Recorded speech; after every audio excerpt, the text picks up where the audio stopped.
자, 수요일 아침입니다. 민수기 36장 1절에서 13절 말씀으로 오늘 말씀의 교훈과 기도 제목을 나누려고 하는데요. 오늘은 민수기 36장으로 말씀이 끝나는 날인데요. 우리에게 주시는 교훈과 또 지혜가 있는 말씀입니다. 자, 먼저 기도 제목 한번 따라 하시기 바랍니다. 내 뜻보다 하나님의 뜻을 믿고 순종하여 영원한 복을 누리게 하소서. 아멘. 여러분, 일시적인 복이 아니라 영원한 복을 누리시기를 주의 이름으로 축복합니다. 하나님은 약자를 보호하시고 돌보시는 사랑의 하나님이십니다. 민수기는 사회적으로 약자였던 여성의 요구를 무시하지 않고 기꺼이 들어주시고 죽을 죄인까지도 생명을 소중히 여기시고 살아갈 기회를 주시는 하나님의 은혜와 긍휼을 잘 보여주고 있는 성경입니다. 그래서 하나님은 공동체 내에서 하나님의 공의와 공평과 질서를 유지하면서도 어느 누구도 소외당하지 않도록 하시는 하나님의 사랑의 법과 원리를 발견하게 되는 것입니다. 그러므로 우리는 개인적으로 약할 때 또는 공동체 내에서 소외감을 경험할 때에도 낙심하지 말고 하나님 앞에 나가 간구하면 사랑과 긍휼이 풍성하신 하나님은 위로해 주시고 해결책을 주시는 줄 믿습니다. 이것이 민수기를 통해서 우리에게 주시는 복입니다. 오늘 민수기 36장은 민수기의 마지막 장으로서 이러한 하나님의 은혜와 은혜 받은 자의 복된 선택에 대해서 보여주면서 영적인 교훈을 우리에게 주고 있습니다. 민수기에 많은 율법이 나오는데 마지막 장에 이러한 하나님의 세밀한 사랑과 은혜를 보여주시는 것은 매우 감동적이고 부족하고 연약한 우리에게도 소망과 믿음을 주시는 말씀인 것입니다.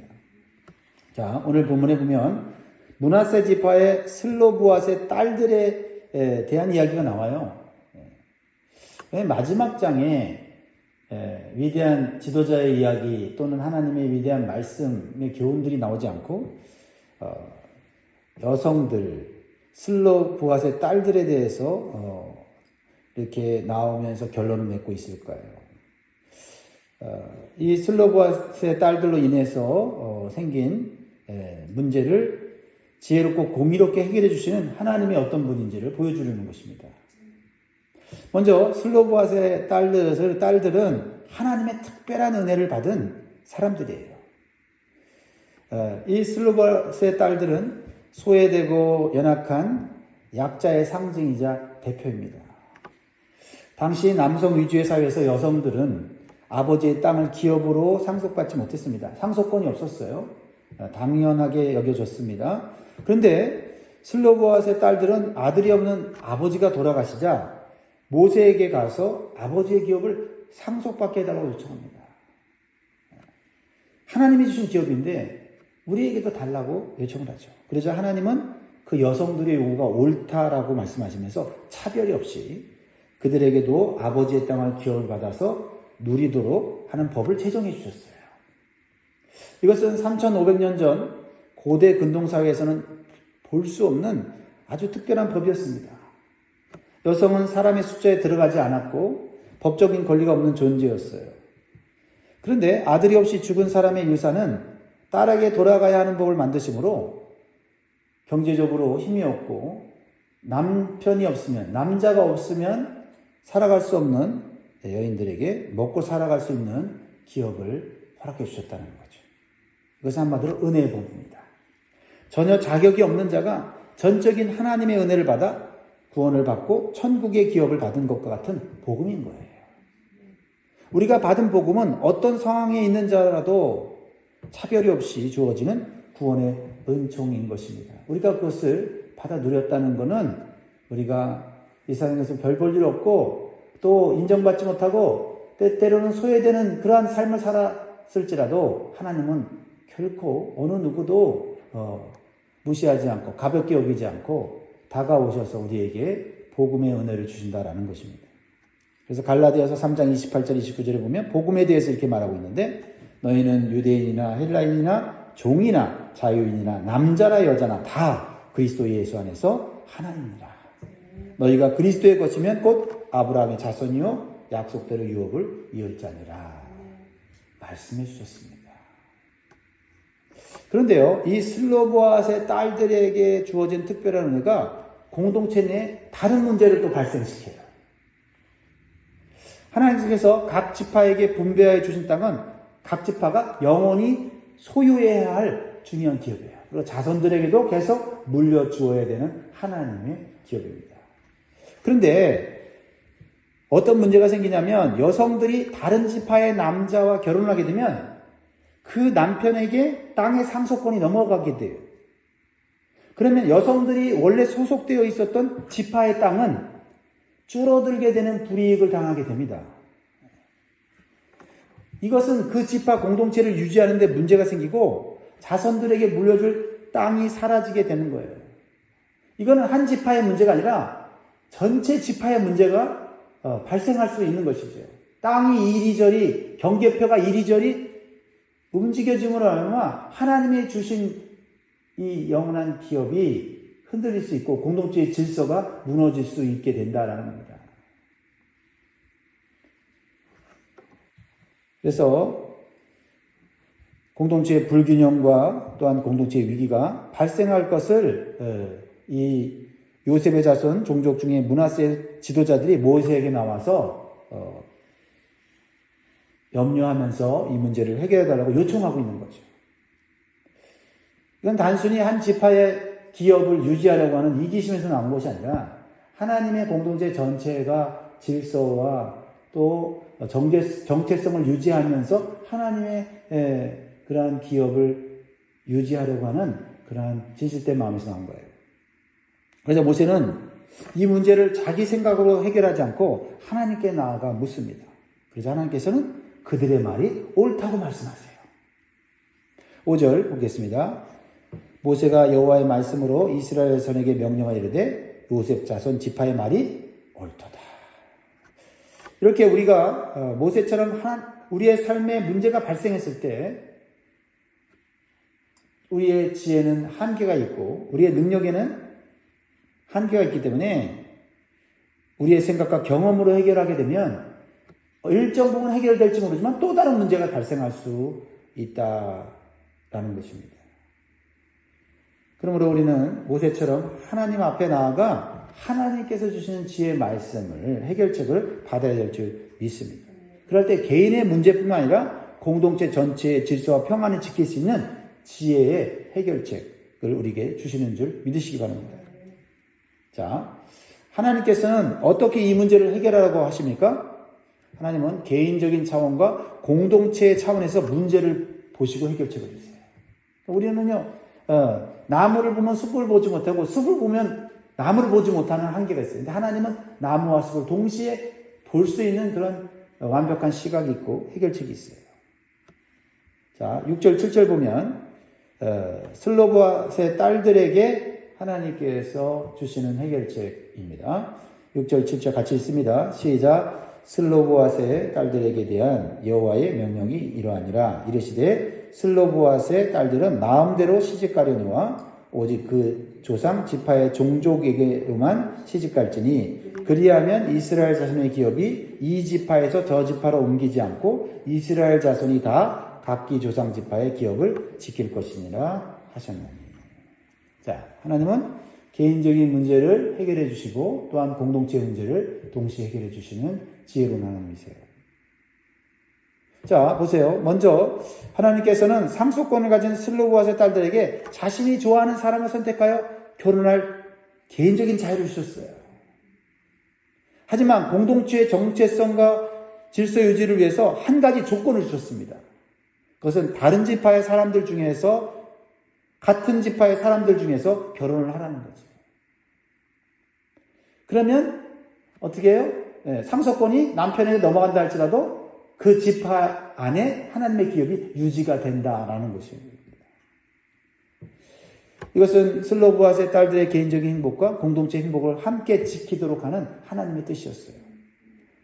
만약 슬로보아스의 딸들이 다른 지파의 남자와 결혼을 하겠다고 한다면 그렇게 할 수 있는 자유는 있지만 공동체의 기업은 사라지는 불이익을 줄 수 있다라는 거죠. 그런데요, 슬로보아스의 딸들은 하나님 말씀에 순종했습니다. 그리고 같은 지파 안에서 결혼을 하겠다고 함으로써 개인의 행복과 공동체 행복을 함께 누리게 되었다는 거죠. 사실 슬로보아스의 딸들은요, 자신들의 개인적인 감정과 자유도 중요하기 때문에 하나님 말씀에 불만을 가질 수가 있는 상황이죠. 자신들이 결혼하는 대상에 제한을 두는 것으로 여길 수 있잖아요. 그렇죠? 그러나 슬로보아스의 딸들은 자신들의 개인적인 감정과 자유도 중요하지만 이스라엘 공동체 각 지파에게 주신 하나님의 기업을 중요하게 여기는 그런 믿음의 생각이 있었다는 거예요. 이게 오늘 굉장히 중요한 가치예요. 10절을 보면 슬로보아스의 딸들이 여호와께서 모세에게 명령하신 대로 행하니라. 우리가 개인적인 유익과 혜택을 다 누리면서 공동체를 살릴 수는 없어요. 개인적인 자유의 절제와 헌신이 있어야 함께 행복한 공동체를 세울 수가 있습니다. 개인적으로 누릴 자유, 개인적으로 하고 싶은 일을 다 하면서 공동체를 세울 수 없다는 사실을 이 슬로보아스의 딸들은 분명히 이해하고 있었다는 겁니다. 어떻게 그렇게 그런 생각을 할 수 있었을까? 그것은 그들이 받은 하나님의 은혜가 얼마나 큰지를 이미 깨달았기 때문이에요. 이 슬로보아스의 딸들의 순종은 하나님부터 특별한 은혜를 받았다는 것을 그들은 인식하고 있어요. 여성으로서 받지 못할 아버지의 기업을 하나님께서 파격적으로 그들에게 주시는 은혜, 그 은혜를 그들은 이것이 자격이 없는 자신들에게 주신 하나님의 사랑이었고 긍휼이었다는 것을 깨달은 겁니다. 그리고 그들은 하나님의 뜻에 대한 존중과 신뢰를 갖고 있었어요. 하나님의 뜻을 행함으로 자신들의 선택에 제한받는다 할지라도 하나님의 뜻에 순종하는 것이 가장 좋은 결과와 미래의 행복을 누릴 것을 믿었기 때문이에요. 그래서 개인의 유익을 위해서 공동체의 정체성과 유지를 어렵게 하는 것은 하나님의 뜻이 아니라고 생각하고 자발적으로 순종하는 영적인 지혜와 영적인 시각으로 순종하게 된 줄 믿으시기 바랍니다. 그렇습니다. 사랑하는 성도 여러분, 우리가 하나님의 말씀을 듣고 그 말씀을 순종할 때 우리의 삶에 제한이 있거나 절제해야 될 부분이 있습니다. 그럴 때 어떻게 하시겠습니까? 우리는 그 말씀을 부담스럽게 여기고 불순종할 수 있습니다. 그러나 하나님께서는 우리의 개인의 자유와 선택을 제한함으로 우리를 힘들게 하려는 것이 아니라 우리가 보지 못하는 공동체 전체의 유익과 질서와 축복을 주시려는 것을 믿고 순종해야 될 줄 믿습니다. 그러면 슬로보아스의 딸들과 므낫세 지파의 지도자들이 지키려고 했던 하나님의 기업은 오늘날 우리 성도들에게 무엇을 의미할까요? 바로 믿음의 기업이죠. 믿음의 기업. 믿음의 기업이야말로 어떤 일이 있어도 잃어버려서는 안 되는 가장 중요한 하나님의 기업인 줄 믿습니다. 아무리 물질적으로 풍요로해도 믿음을 잃어버리면 하나님을 잃어버리는 것이고 결국은 영원한 복을 받지 못합니다. 그러므로 성도들은 결혼을 하여 가정을 세울 때 자신이 하나님 앞에서 믿음을 올바로 지켜낼 수 있는가를 먼저 생각해야 한다는 거죠. 그리고 성도들은 자신의 자녀들이 세상적인 기준으로 결혼을 하는 것이 아니라 믿음의 유산을 지킬 수 있는 결혼을 하도록 어려서부터 가르쳐야 할 것입니다. 그래서 결혼을 위해서 사람을 만날 때도 함께 신앙생활을 하면서 믿음을 지킬 수 있는가를 생각해서 사람을 만나도록 격려해야 합니다.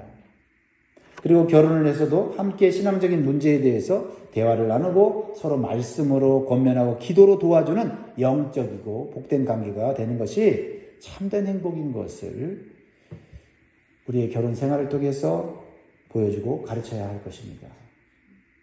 그래서 성도들의 가정들이 구원과 영생과 천국을 기업으로 주신 믿음의 유산인 것을 믿고 그것을 다음 세대에 전수하는 믿음의 가문을 이루도록 힘써야 할 것입니다.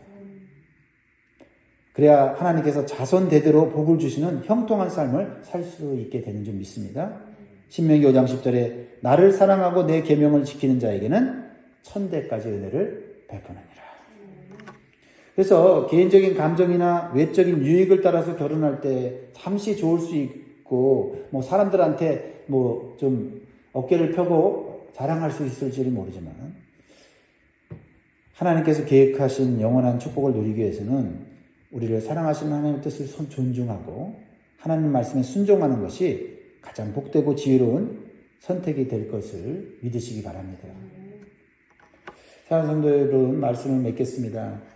하나님은 연약하고 보잘것없는 소외된 사람들에게 은혜와 긍휼을 베풀어 주십니다. 그러므로 언제나 부족하고 낙심되는 일이 있을 때 하나님 앞에 나아가서 담대하게 간구하시기 바랍니다. 그러면 하나님께서 위로해 주시고 해결책을 주실 것입니다. 그리고 더 나아가서 나 개인의 유익에 초점을 맞추지 말고 신앙 공동체인 가정과 교회의 유익을 생각하므로 더 나은 선택과 결정을 할 수 있기를 바랍니다. 그래서 우리 모두가 하나님의 축복을 영원히 누릴 수 있기를 주의 이름으로 축원드립니다. 다 같이 기도하겠습니다.